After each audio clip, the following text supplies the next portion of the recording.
Hi, everyone, and welcome back to another episode of Probie to Pro. In today's video, we are talking about open time. We discussed monthly open time in another video, so today I'll be explaining daily and hourly open time, short notice open time, and voluntary double time.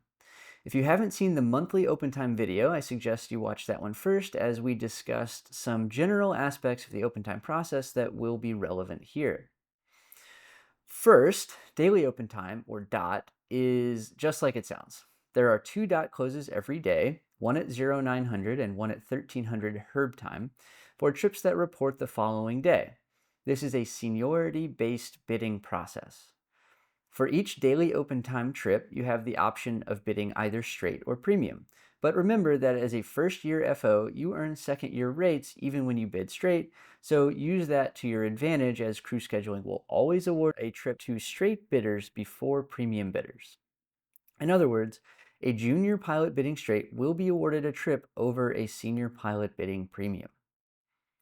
Pairings added to open time for the same day or for the next day after the 1300 dot close are run through the hourly open time process, starting with a 1400 Central Time close.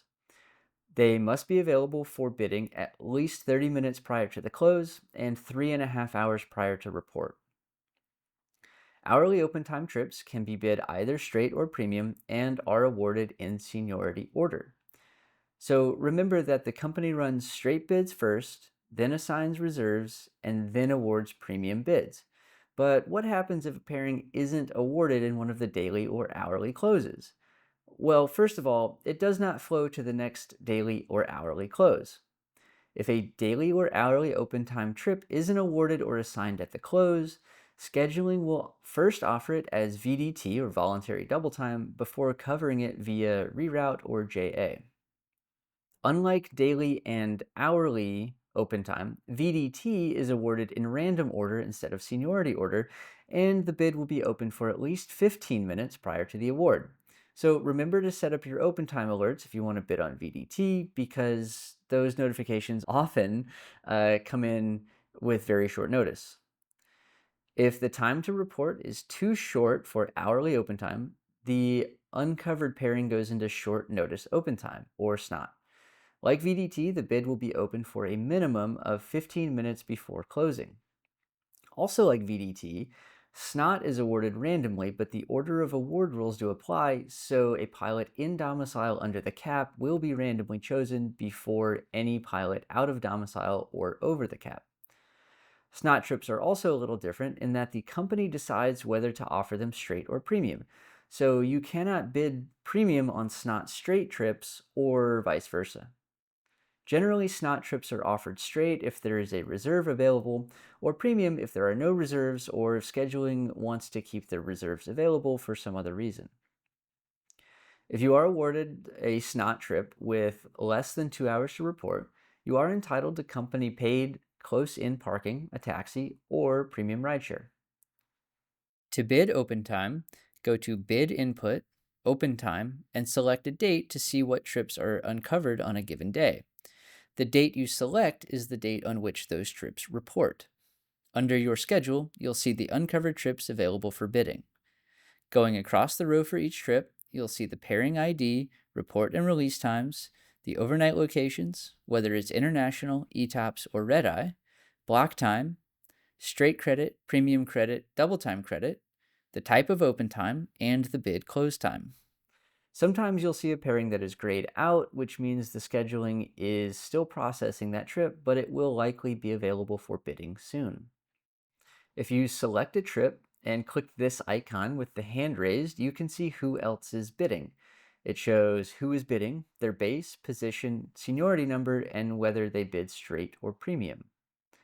Premium bids are indicated by a P somewhere in the bid type, such as POT for Premium Daily Open Time or PHOT for Premium Hourly Open Time. You can also check your legality for that pairing by clicking the check mark icon.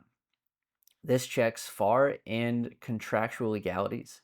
For an in-depth discussion of scheduling buffers, go read the Buffers and Liabilities chapter in the Scheduling Handbook on page 89. The bottom line with buffers is that you may show illegal several days out from a trip due to buffers, but you may actually end up being legal for it because the buffers often assume higher block and duty totals than what you will actually accrue on the trip. To bid straight on a pairing, click the plus icon under the straight box. Same for the premium box. A quick hint on strategy here. The earlier in the process you submit a straight bid, the more time you give senior pilots to decide whether they want to change their bid to straight.